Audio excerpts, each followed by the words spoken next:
y vamos a compartir. Bueno.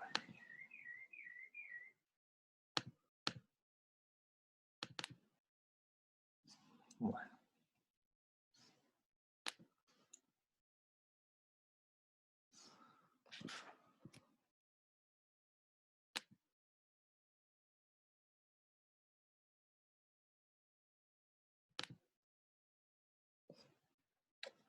Ok. Bueno, vamos a empezar con un problema que por ahí no al principio, pero después van a ver que tiene muchas cosas en común con sistemas de ecuaciones diferenciales. Bueno, básicamente la idea es que en los dos casos uno tiene el estado actual del sistema que evoluciona y la evolución depende de ese estado que tenemos hoy. O sea, X punto era f de t, x de t. No se fijaba qué había pasado en el pasado. Si yo estaba en un determinado instante, bueno, eso me determina la evolución futura. Y la idea de procesos o cadenas de Markov tiene esa misma lógica. ¿Saben? Todo esto, muchas de las cosas que vamos a ver de ahora en más, este tema y también los temas que siguen, digamos, estimación de errores, o sea, mínimos cuadrados, componentes principales y muchos otros, tienen una lógica que tiene que ver o con las probabilidades o con la estadística. ¿Saben? Nosotros no nos vamos a meter con esos temas porque no son temas de esta materia, pero para darle significado a lo que estamos haciendo, para que no sean puras cuentas, vamos a darle una interpretación, en este caso para cadena de Markov, probabilísticas. ¿Saben? Aunque nos podemos olvidar de eso y trabajar como si no fuera un problema probabilístico, pero en realidad en el fondo lo es. ¿Eh? Y va a tener que ver con muchos procesos que uno de alguna manera conoce. Vamos a ver entonces de qué se trata esto. Para mirarlo traje un artículo que no es especialmente interesante para nosotros, pero lo que quiero mostrarles es que hay cosas que realmente se modelan como nosotros vamos a presentar ahora, que no es una ficción y es algo solamente que aparece en los libros de texto, es algo que se puede usar para modelar algunos problemas. Y en este artículo de dos economistas españolas, miraron la migración interna de España. Y bueno, siempre consideraron que hay una población estable, que alguien que nació y vivió en una ciudad grande, que tiene trabajo y qué sé yo, esa gente no elige migrar, pero que hay una población siempre, digamos, más dispuesta a moverse entre ciudades. Entonces, lo que hicieron fue el siguiente estudio, mirando, digamos, en este periodo lo que pasaba con la gente, sacando datos, digamos, de registros públicos, miraron cómo evolucionaba la gente entre, no especialmente de una ciudad, cuántos iban de Vigo a Valladolid, sino que se fijaron, digamos, entre categorías de ciudades. Entonces consideraron ciudades de hasta 10.000 habitantes, entre 10.000 y 20.000, entre 20.000 y 50.000, entre 50.000 y 100.000, más de 100.000, pero que no sean capitales, y capitales. Así hicieron esa clasificación. Tomaron 6 categorías de poblaciones, desde poblaciones, podríamos decir, rurales, hasta en grandes ciudades. Entonces se fijaron cómo iban siendo las migraciones año por año. De esa población que identificaron como población que se movía de un lado para el otro, dijeron, bueno, ¿qué proporción migra año a año y de qué forma lo hace? ¿Está? Y entonces llegaron eh, a esta tabla. ¿Está bien? Esta tabla es el resultado de mirar durante ese periodo y con alguna metodología que está descrita en el artículo, que nosotros no vamos a mencionar, llegaron a esta conclusión. ¿Qué quiere decir esto? Bueno, Estas columnas suman 1, son el 100%. Pero esto lo que diría es, de esa población migrante que, por ejemplo, está en las capitales, recordemos que 6 eran las capitales de provincia, en esas personas que están en las grandes ciudades, ¿cuántos al otro año se quedan en esas mismas ciudades? ¿Cuántos emigran a pueblos chicos? ¿Cuántos a pueblos medianos o un poco más grandes? Entonces, eso está reflejado en esta columna. Entonces uno puede decir, supongamos que son 100 personas en las grandes ciudades, en las grandes capitales. Entonces uno dice, bueno, de esas 100 personas, 19,1 se van a quedar ahí. Pero hay un 10,2 que van a ir a ciudades grandes, pero que no sean capitales. Y el 11,3 va a emigrar a ciudades de menos habitantes, no me acuerdo categoría 4 que eran, entre 50.000 y 100.000 habitantes.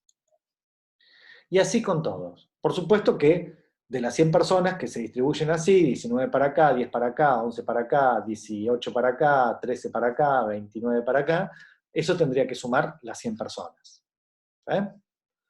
Bueno, lo mismo acá. De las 100 personas, ¿cuántas se quedan en el mismo tipo de ciudad? Por supuesto que pueden ir de una ciudad de 100.000 habitantes a otra, eso no va a cambiar, digamos, va a estar incluido acá. Pero uno dice, bueno, solamente el 12% y el 33% va a ir a grandes ciudades. Y de esas, bueno, de las de 100.000 habitantes, de las más de 100.000 habitantes, entre 50.000 y 100.000 van a ir, el 9% van a ir a ciudades más chicas. Y así va teniendo, esta tabla quiere decir eso. ¿Con qué uno puede decir, o con qué probabilidad, o qué porcentaje, ¿está bien? Migran de una ciudad a otra. ¿Está bien? Y entonces elaboraron esta tabla. Después esto lo vamos a ver en un ejemplo más sencillo, entonces no vale la pena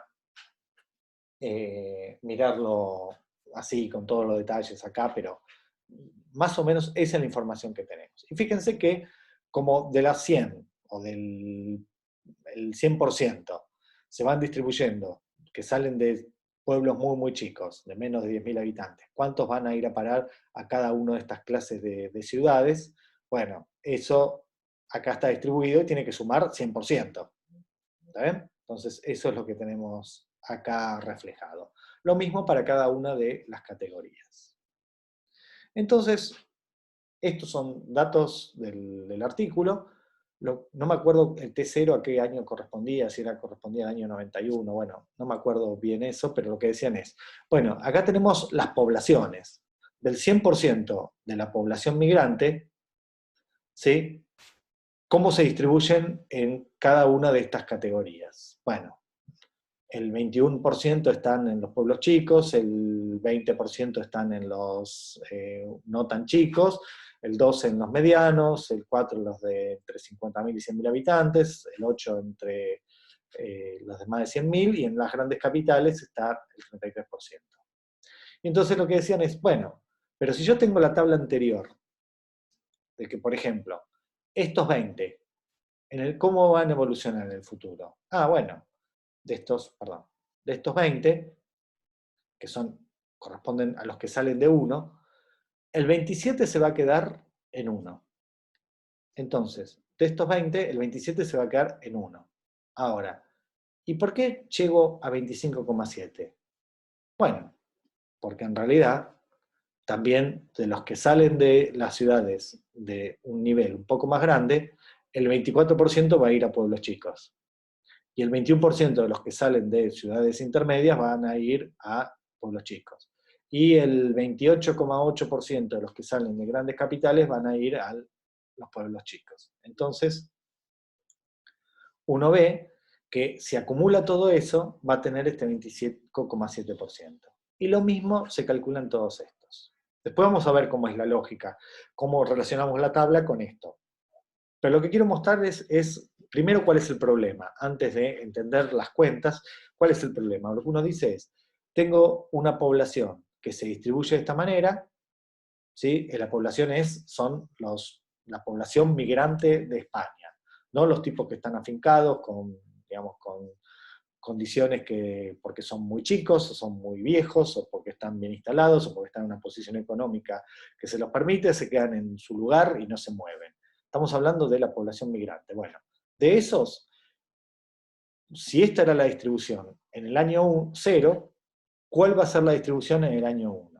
¿Y cuál va a ser la distribución en el año 2? ¿Y cuál va a ser la distribución en el año 3? Y así siguiendo. ¿Está bien? Y esa información está en esta tabla. ¿Está bien? En esa tabla está reflejado cuáles son los movimientos internos dentro de esto y cómo va a evolucionar esto en el tiempo. Entonces, esto es lo que queremos estudiar. ¿Cómo evoluciona esto en el tiempo? Estos procesos tienen una serie de hipótesis que ahora vamos a analizar. Lo que están suponiendo, y que en el caso que ellos presentan no es claro, y en algunos otros sí, digamos, pero ellos tienen que justificar por qué se pueden modelarlo con un proceso de Markov, lo que están planteando es lo siguiente. Acá uno podría decir, ¿siempre son la misma cantidad? Bueno, eso es una cosa para discutir. Uno dice, bueno, tengo una cierta cantidad de gente que es la que migra, y de un año a otro, bueno, se van distribuyendo de esta manera, primero están distribuidos así, al año siguiente están distribuidos de esta forma, después de esta forma. Bueno, la pregunta es si en cantidad son siempre la misma. Bueno, uno podría decir que no, ¿eh? Porque, bueno, nace gente, se muere gente, las poblaciones cambian, entonces por ahí eso evoluciona en el tiempo, el total cambia en el tiempo. Bueno, uno podría dar dos respuestas a eso, es decir, por un lado, si la cantidad de años o de periodos que estoy considerando es muy chica, puedo pensar que la población se mantuvo constante, porque el crecimiento es lento comparado con estas evoluciones rápidas que son las migraciones. La otra cosa que yo estoy mirando acá en porcentaje, puedo decir, bueno, ¿qué me importa si acá eran 100.000 y acá son 102.000 los que migran? Yo estoy mirando los porcentajes, ¿está bien? Simplemente eso. Entonces uno dice, bueno, mirado en porcentajes, la cosa se mantiene. Bueno, esa es una primera hipótesis, que hay una cierta cantidad que, o porque estoy mirando proporciones, o porque estoy mirando una población que no cambia mucho su cantidad en el tiempo, que puedo plantear que razonablemente eso se mantiene constante, la cantidad total. ¿Está bien? Entonces eso es una primera hipótesis que no es para nada obvia, pero que es digamos, necesaria para que el modelo este tenga sentido. La otra condición es la condición de que cumple la hipótesis markoviana, ¿sí? Markoviana de Markov, el matemático que planteó estos modelos. Bueno, ¿cuál es la hipótesis markoviana? Que lo que pasa en el próximo periodo, ¿sí?, solamente depende del estado de hoy y no de la historia. Uno dice, bueno, supongamos que yo estoy con esta distribución en tiempo actualmente, tiempo cero es ahora, este año, y yo tengo esta población. Bueno, y se evoluciona y me da esto. Bueno, supongamos que dentro de 10 años, la población vuelve a ser esta. ¿Sí? Esta distribución de poblaciones migrantes en las distintas categorías es la misma que acá. Bueno, ¿qué va a pasar a partir de ahí? Va a evolucionar de la misma forma. Es decir, los que le pasó en todos estos 10 años, hasta que volvieron al mismo lugar, a la misma distribución, no influye en su comportamiento futuro. ¿Está bien? O sea, no importa que esto, o sea, si yo conozco este estado, no importa su historia, esto es lo que me determina qué va a pasar en tiempo T1. Y saber lo que pasa en tiempo T1 es lo que me determina lo que va a pasar en tiempo T2. Es decir, que no hay una memoria, uno dice, bueno, yo me fui de las zonas rurales a una gran capital y no conseguí trabajo. Entonces, bueno, no. Digamos, uno supone que, o porque son otros individuos, o porque no tienen memoria de lo pasado, uno hace siempre, o sea, esto es siempre de la misma forma. ¿Está bien? Entonces, de alguna manera, lo que quiere decir esto es que estas cantidades no cambian, que esto es invariante en el tiempo. Esperen que hay una pregunta.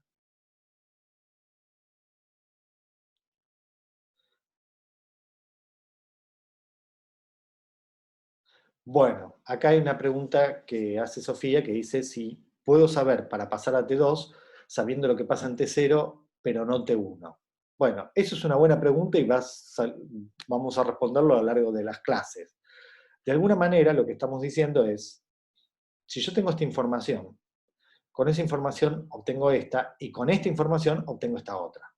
¿Está bien? Uno dice, ¿y puedo pasar de acá a acá directamente? Bueno, le doy una respuesta sin detalles que después vamos a elaborar. La idea de pasar de T0 a T1 es multiplicar por esto pensado como una matriz, estos números pensados como una matriz. Entonces, para pasar de T0 a T2 directamente, lo que tengo que hacer es multiplicar por esta matriz 2 veces, es decir, multiplicar por esta matriz al cuadrado. ¿Está? Entonces, con potencias de matrices, cosas que seguramente ustedes cuando vieron autovalores y autovectores vieron cómo calcular, pero por ahí no entendieron por qué, digamos, uno necesitaba hacer potencia de matrices. Bueno, hoy es el día. Hoy vamos a ver, bueno, no sé si hoy, pero en estos días, digamos, en estas clases, vamos a ver por qué nos interesan las potencias de matrices. ¿Vale? Nos interesan las potencias de matrices por la pregunta que hizo Sofía. Si yo quiero pasar de T0 a T2 o de T0 a T25, ¿tengo que hacer todos los pasos intermedios? Bueno, no necesariamente. ¿Vale? Entonces eso es una respuesta que la postergamos porque tiene que ver con cómo vamos a hacer las cuentas, pero por ahora estamos mirando cuál es el problema, de qué estamos hablando y después lo vamos a precisar. ¿Vale? Muy bien. Entonces, eso es el problema que queremos ver. Bueno, esta hipótesis markoviana, fíjense que nos determina la manera en la que uno dice o plantea que es un estado. Por ejemplo, acá tengo un semáforo, ¿sí? Los semáforos como los que están en la ciudad de Buenos Aires, o en muchos lados.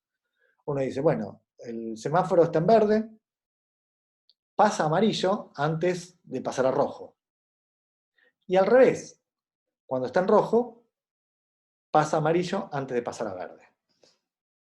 Con lo cual, si alguien me dice, actualmente el semáforo está en verde.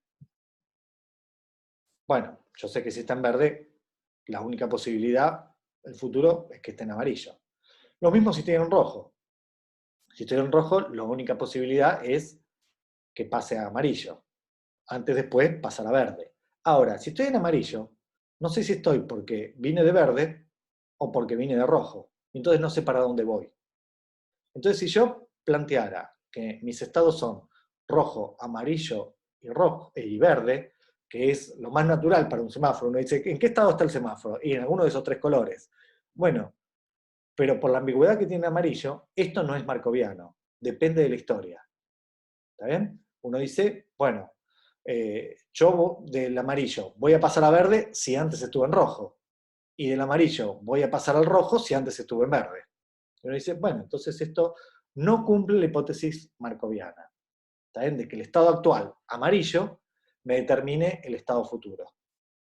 ¿Está bien? Entonces acá vemos que hay un sistema no markoviano. Pero más o menos, uno se las puede ingeniar para convertir esto en markoviano. Uno dice, en vez de que mi estado sea qué color tiene la luz hoy en el semáforo, me fijo qué color tiene ahora y qué color tenía antes. Entonces yo puedo decir, armo esto. ¿Qué posibilidades tengo? Amarillo y antes verde. Rojo y antes amarillo. Verde y antes amarillo. Amarillo y antes rojo. Entonces tengo los 4 estados que reflejan qué colores podía tener, qué color tengo ahora y qué color tenía antes. Y con eso puedo predecir la evolución futura. ¿Está bien? Entonces, cambio la noción de estado. O sea, el estado no es la luz de ahora, es la luz de ahora y la del periodo anterior. Y eso me determina el periodo futuro y el otro. Yo sé que si es amarillo porque antes estuvo en verde, es decir, porque hizo esta transición, la próxima va a ser, de este amarillo va a pasar a rojo. Entonces el rojo va a ser el estado actual y el anterior va a ser amarillo. Por eso pasa de rojo a amarillo. ¿Está bien? Fíjense que yo, si son tres colores, aquí hay una pregunta.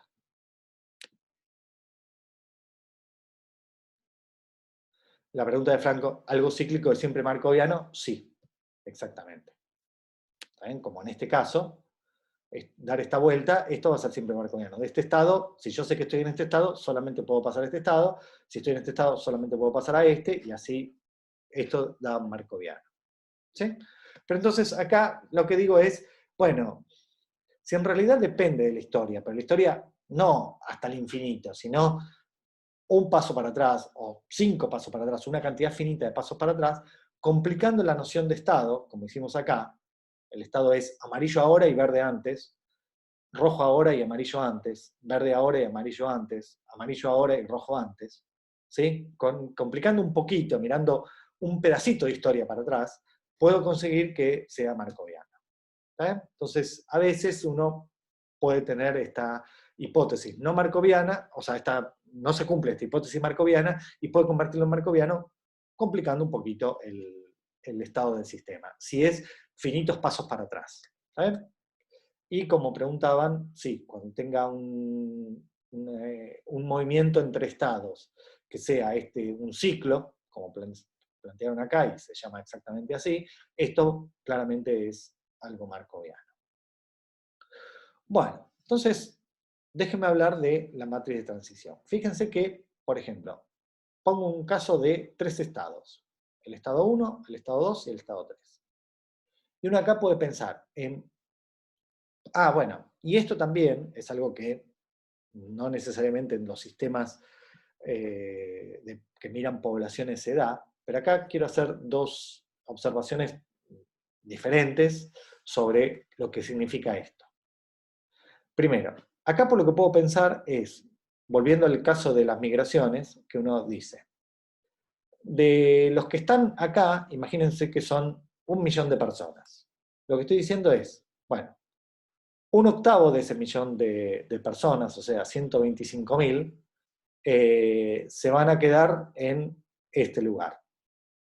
Que puede ser un lugar o una categoría de ciudades, como en el paper de estas 2 economistas españolas.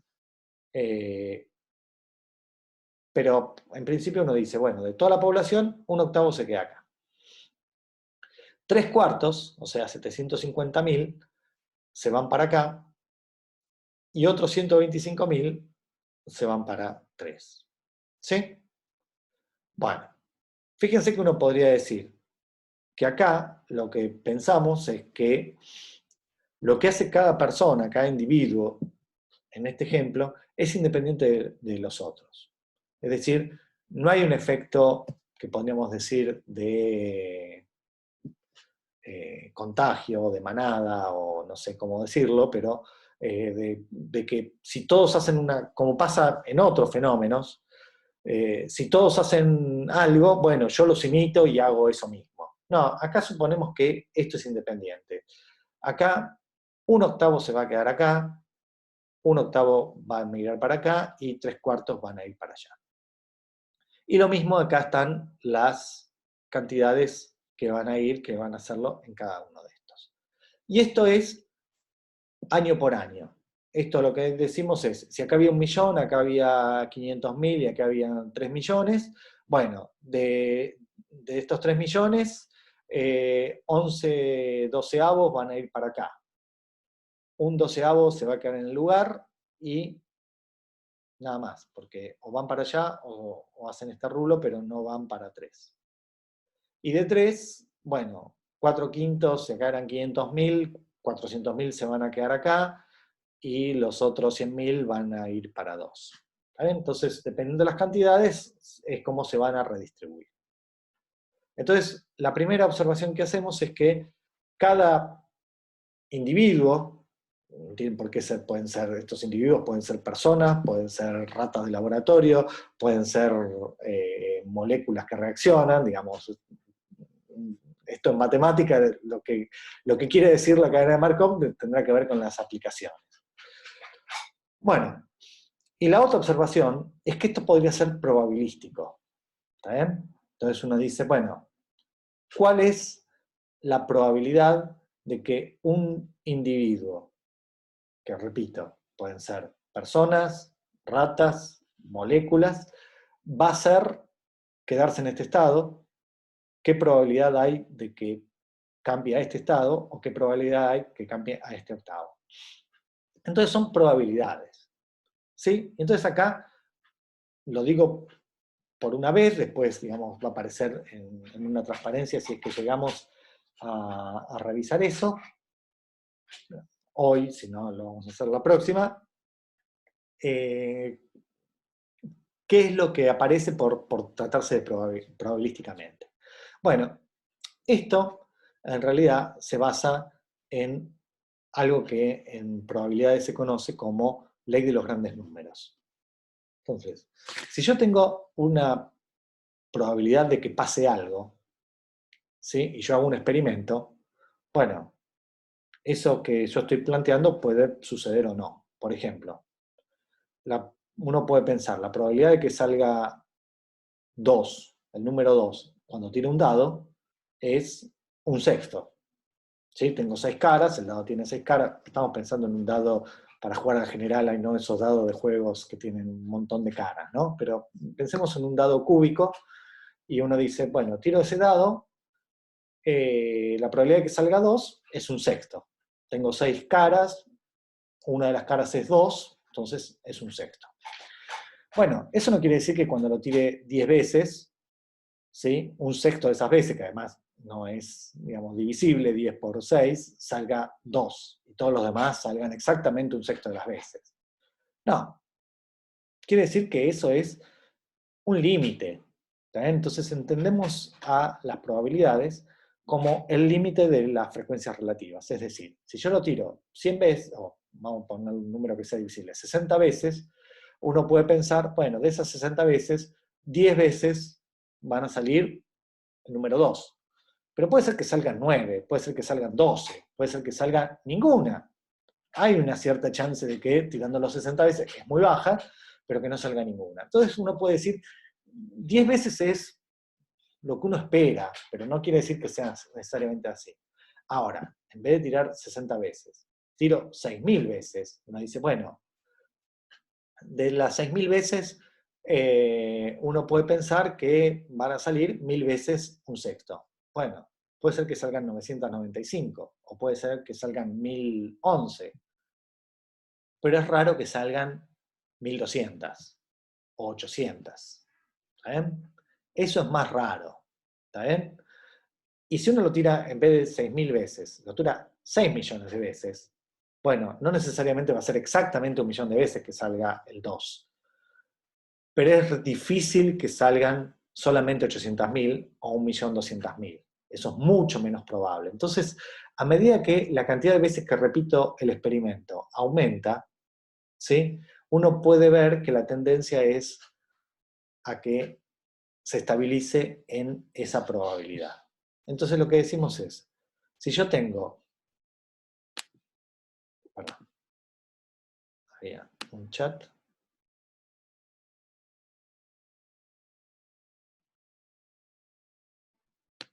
el puntero, pero no estoy señalando nada en particular. ¿El puntero a qué se refiere? Eh, a ver, no sé.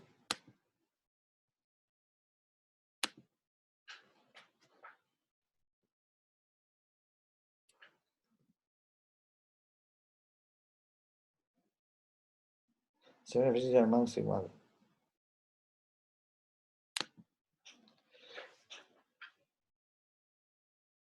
A ver. Sí. Esperen que en Es que no, el mouse.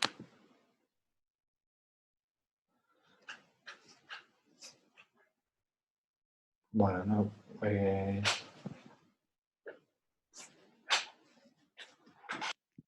Ahí tengo precisión del mouse. Eso es todo lo que logro hacer. Este,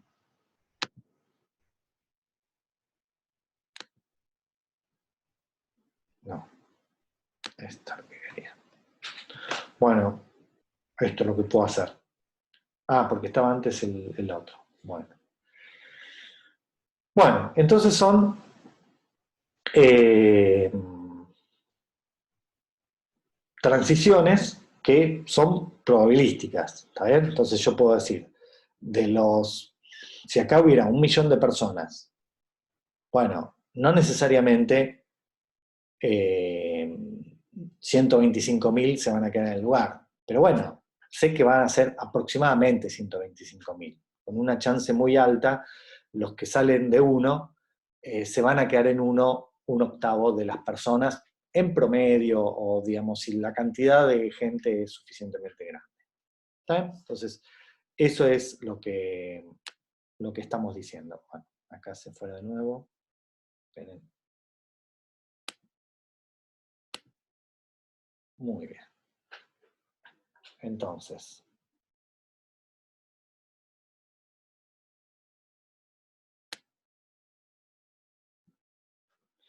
bueno, entonces acá tengo la matriz de transición. ¿Qué refleja la matriz de transición? Lo que nos dice es, nos pone en una tabla estas probabilidades. Lo que nos dice es, bueno, de los que salen de uno, del millón de personas, digamos, que están en el estado 1, 1/8 se van a ir se van a quedar en 1. 3/4 se van a ir al 2 y 1/8 se va a ir al 3. De los que salen de 2, ¿sí? 11/12 van a pasar de 2 a 1.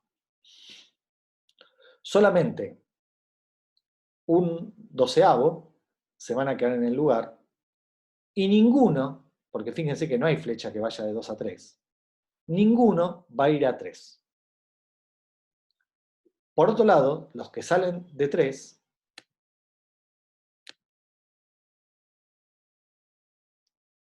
bueno, la pregunta de Franco es, la hipótesis que nosotros estamos haciendo es que las cantidades que hay Franco pregunta si esto cambia en el tiempo. Entonces hay dos cosas. Una es la cantidad de individuos que hay en cada uno de estos estados. ¿Sí? Eso sí cambia en el tiempo. La hipótesis que estamos haciendo, que no tiene por qué ser cierta, nosotros estamos diciendo, bueno, cuando decimos modelo de Markov, un proceso de Markov, estamos suponiendo esto que no tiene por qué ser cierto. Lo que estamos suponiendo es que esta matriz P no cambia. Es decir, este grafo se mantiene igual. Puede ser que, como dijimos, empecé con 1 millón acá, 3 millones acá y 500.000 acá. ¿Sí? ¿Por qué se cambió esto? No lo sé. ¿Sí? Entonces uno dice, yo puedo partir de acá y este millón, cuando se produzcan todos los cambios, y de este millón algunos se queden, otros se migren a 3, otros se vayan a 2, los de 2, una proporción se venga para acá, otra proporción se quede, otra proporción, bueno, ninguno vaya para 3, y todo, se dé todos los cambios, esa cantidad, 1 millón, 3 millones, 500.000, va a cambiar. ¿Sí? Lo que no va a cambiar es que en el próximo periodo, no importa los que haya acá, los que haya acá y los que haya acá, ahora, en el periodo que siguió, van a seguir esta misma lógica. 1/8 de los que haya se van a quedar. 1/8 de los que haya en 1 van a pasar a 3. Y 3/4 de los que haya en 1 van a parar a 2. ¿Está bien? Eso va a seguir manteniéndose. Entonces, tenemos una hipótesis que es que esta matriz P no cambia en el tiempo. ¿Podríamos hacer que esta P cambie en el tiempo? Sí, perfectamente. La matemática se nos va a complicar, pero perfectamente uno podría pensar que esta P es una P que depende del tiempo. ¿Está bien? Nosotros no lo vamos a considerar eso, pero es perfectamente válido, pero sería un modelo más complejo. Nosotros no nos vamos a meter en esa complejidad, simplemente vamos a pensar que evolucionan las cantidades de individuos que están en cada uno de estos estados, pero no las probabilidades que pasan de un estado a otro. Podrían evolucionar en el tiempo, porque evolucionan en el tiempo, podrían evolucionar por la cantidad de individuos que hay en cada uno de esos estados, y entonces eso sería bastante más complicado, pero nosotros vamos a pensar que P es una matriz constante. ¿Y qué refleja esto? Lo que dice este grafo. 1/8 se quedan, 3/4 van para parar a 2 y 1/8 van a parar a 3. Y lo ponemos en columna. De 2, 11 doceavos van a parar a 1, un doceavo se va a quedar en el lugar y ninguno va a parar a 3. Y los de 3, ninguno va a parar a 1, por eso tengo 0 acá, 1/5 van a parar a 2 y 4/5 se van a quedar en el lugar. Y esto es 1/5 y 4/5. Y por supuesto, todas estas columnas suman 1. ¿Está bien? Ya lo mire en porcentajes que migran o en probabilidades, tienen que sumar 1. ¿Está bien? Tienen que dar el total de los que salieron de 1, de esta columna, el total de los que salieron de 2, el total de los que salieron de 3. Y que se van a distribuir así. ¿Está bien? Entonces, esto es el grafo de transiciones y esto es la matriz de transición, que es una matriz de todos términos, todos elementos mayores o iguales que 0 y que las columnas suman 1. ¿Está bien? Entonces, eso es lo que se conoce como una matriz de Markov. Podemos abstraernos de dónde viene y lo que decimos es, una matriz cuadrada de n por n es una matriz de Markov, sí. Todos sus elementos son mayores o iguales que 0 y las columnas, fíjense que I, el primer elemento, el primer índice refleja a qué fila pertenece y el segundo a qué columna. Entonces, si sumo por columna, dejo fija la columna 1, 2, n, y sumo todas las filas, que es sumar las columnas, sumar cada columna, todo eso me tiene que dar 1. Entonces, son todos elementos mayores o iguales que 0, y la suma de sus columnas me da 1. Si sumo por columnas, o sea, sumo verticalmente, eso me tiene que dar 1. Bueno, eso es lo que se llama una matriz de Markov. Podemos asociarlo a un grafo o no, no nos puede interesar, pero uno puede decir, bueno, ¿qué es una matriz de Markov? Podemos pensarlo como un problema de álgebra lineal, olvidándonos de dónde vino. Es decir, bueno, es una matriz con todos elementos mayores o iguales que 0 y que las columnas suman 1. Todas sus columnas suman 1. Bueno, dos cosas muy fáciles de demostrar, que podemos hacer unas cuentas para ver eso. Bueno, si yo tengo dos matrices de Markov, el producto es también una matriz de Markov. Y si hago esta combinación, 1 menos A y A, o sea, A es un número entre 0 y 1, con lo cual estos 1 menos A y A son números positivos, o bueno, no son negativos, son mayores o iguales que 0, y suman 1. Lo que se conoce como una combinación convexa, ¿saben? De P1 y P2. Entonces, si, qué sé yo, multiplico 1/3 de P1 más 2/3 de P2, esto vuelve a ser una matriz de Markov. Entonces, olvidándonos de dónde venimos, uno dice una matriz de Markov, como problema de álgebra lineal, es una matriz cuadrada que tiene estas dos condiciones. ¿Y qué propiedades tiene? La multiplicación de matrices de Markov me da una matriz de Markov, y cuando hago esta combinación convexa, como se llama, de matrices de Markov, el resultado es de nuevo una matriz de Markov. ¿Está bien? Bueno, podemos ver esto, no lo voy a hacer en n por n, no en 2 por 2, vamos a hacer estas cuentas.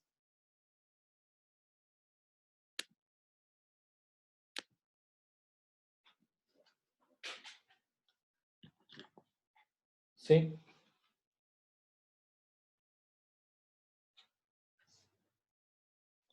Estas cuentas, si yo tengo, déjenme hacerlo en 2 por 2.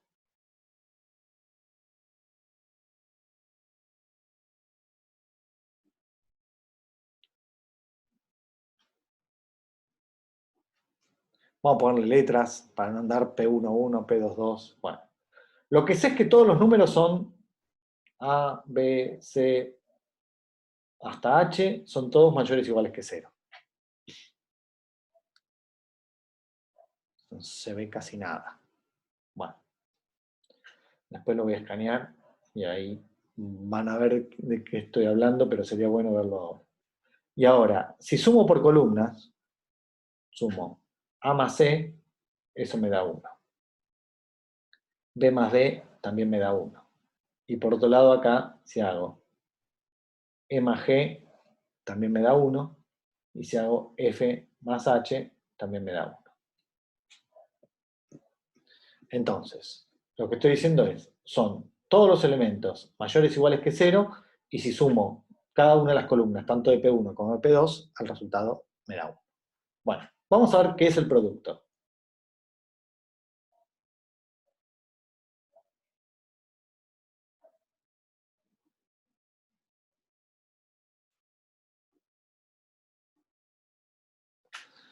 Este producto va a ser esta fila por esta columna. AE más BG. La misma fila por la segunda columna. AF más BH. Ahora, la fila de abajo por la primera columna. CE más DG. Y la segunda fila de la primera matriz por la segunda columna de la segunda matriz. CF más BH.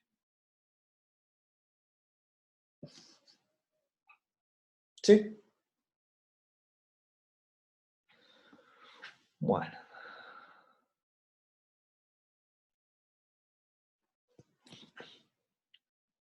Entonces, son productos y sumas de números mayores o iguales que 0. Entonces, todo va a ser mayor o igual que 0. Esa primera condición se cumple fácil porque es sumas y productos de funciones no negativos. Entonces, no puede haber nada negativo acá. Ahora, si sumo la primera columna, lo voy a hacer con la primera columna, esto va a ser AE más BG, todo esto más CE más BG.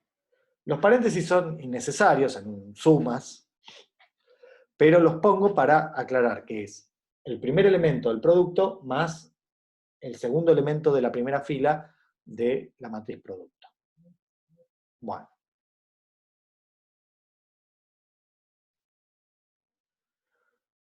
Entonces, cuando sume,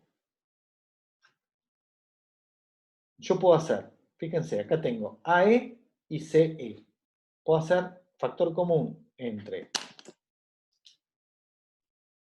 este primer término y este primer término, y eso me queda AC por E. Y cuando haga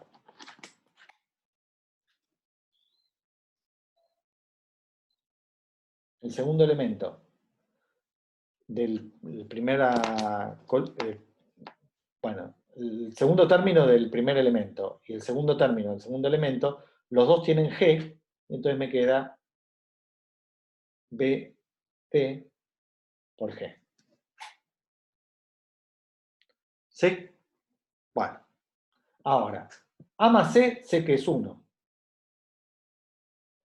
Y B más G también es 1. ¿Sí? Entonces me queda E más G. Y E más G es la primera columna, la suma de los elementos de la primera columna de P2. Entonces también da 1. Entonces lo que vemos es que de la matriz producto, la segunda, la primera columna suma 1. ¿Está bien? Entonces, esto es lo que estamos mirando en el producto de las matrices. ¿Está bien? Las matrices, dos matrices de Markov, dan como resultado una matriz de Markov. Lo hicimos de un punto de vista puramente matemático. Hicimos las cuentas. Lo hicimos en el caso 2 por 2, pero nada, hacerlo en el caso n por n, lo único que implica es pelearse con los índices, es decir, bueno, tengo la suma desde 1 hasta i, desde 1 hasta n, de los p sub i, j, nada, es meterse con subíndices, pero no hay ninguna diferencia eh, entre esto y lo que hicimos nosotros en el caso 2 por 2.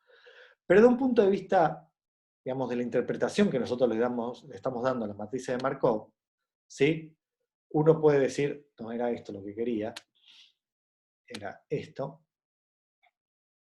¿Está bien?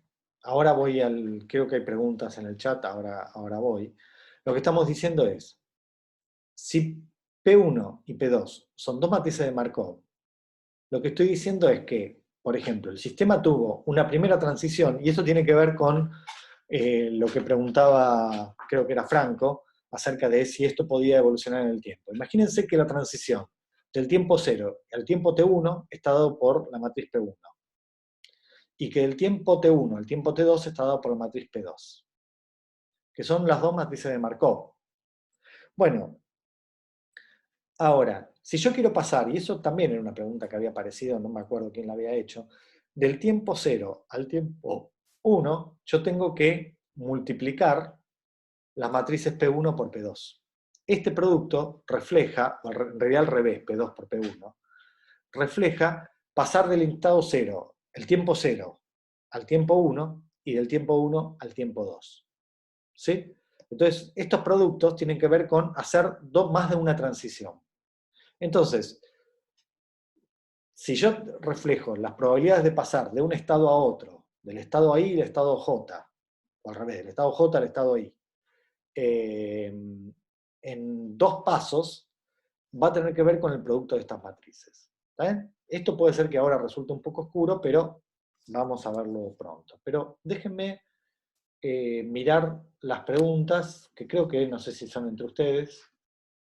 Bueno, acá las preguntas van cambiando con el tiempo, no nuestra suposición. Pero si aún cambiaran en el tiempo, el producto de estas matrices, que reflejaría pasar del estado 0 al estado K, qué sé yo, también sería una matriz de Markov. Todos los elementos son menores o iguales que 1, seguro, eh,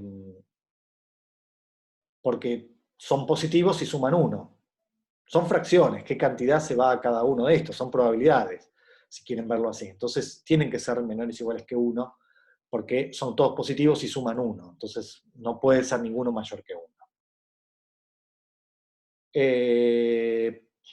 Bueno, creo que eso se lo contestaron entre ustedes.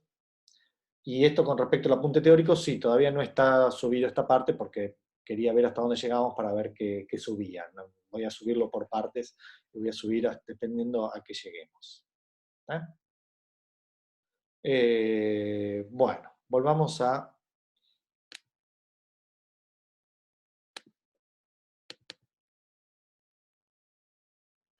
esto.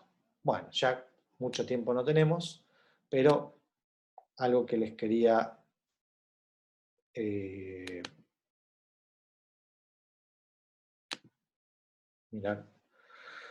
mirar, de esto es, bueno, que la matriz identidad es un ejemplo de una matriz que cumple, desde el punto de vista, digamos, matemático, las hipótesis de ser una matriz de Markov.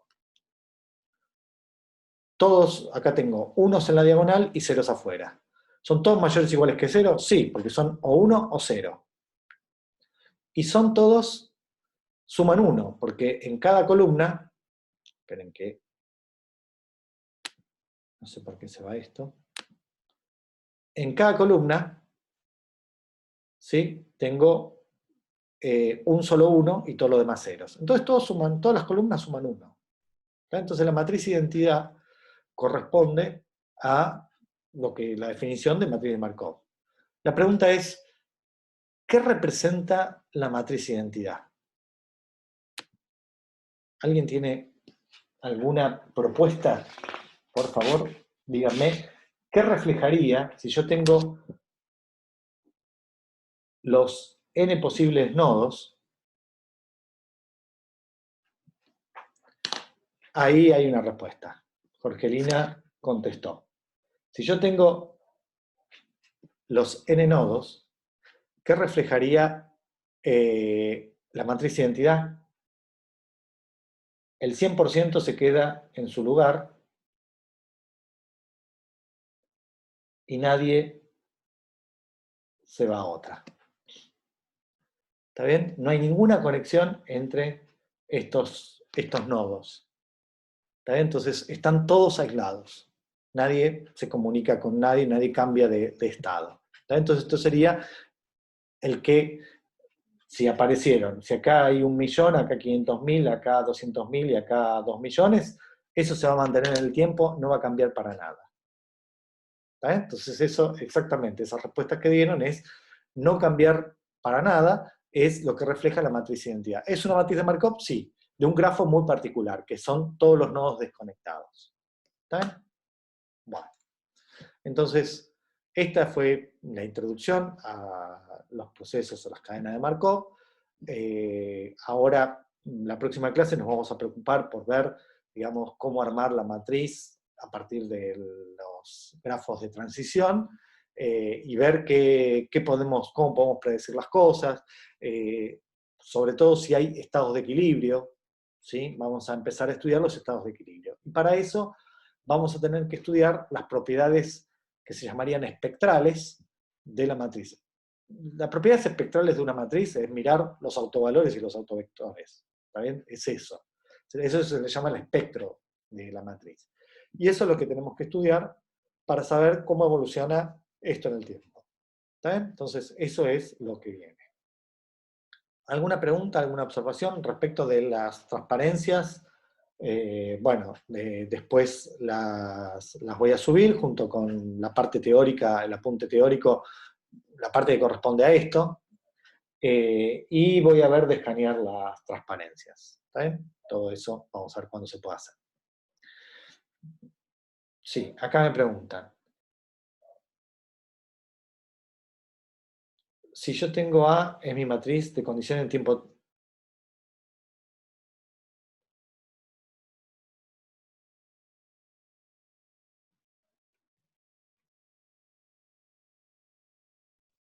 Sí, bueno, acá hay una pregunta que me dicen si para hacer una transición de 2 pasos uno tendría que hacer multiplicar por la matriz P al cuadrado. Eso es absolutamente cierto. Lo único que en la pregunta que escribió Franco, escribió el producto al revés de lo que vamos a considerar nosotros. ¿Sí? Si ustedes miran la literatura de hay un montón de apuntes, en general van más para el lado de probabilístico, pero si ustedes miran un montón de apuntes que tratan este tema, de matrices de Markov, de proceso de Markov, van a ver que mitad y mitad están escritos como multiplicar a la izquierda o multiplicar a la derecha.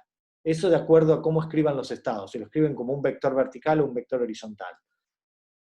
Nosotros tomamos una convención que más o menos coincide con la mitad de la gente, y la otra mitad lo escribe distinto. Entonces, lo que escribió Franco no es que esté mal, sino que es la convención contraria a la que nosotros vamos a adoptar. Pero, digamos, después lo charlamos eso, pero es completamente equivalente. El asunto es si multiplico a la izquierda por vectores que son fila, o lo multiplico a la derecha por vectores que son columna. No se hagan problema por eso, es simplemente una convención.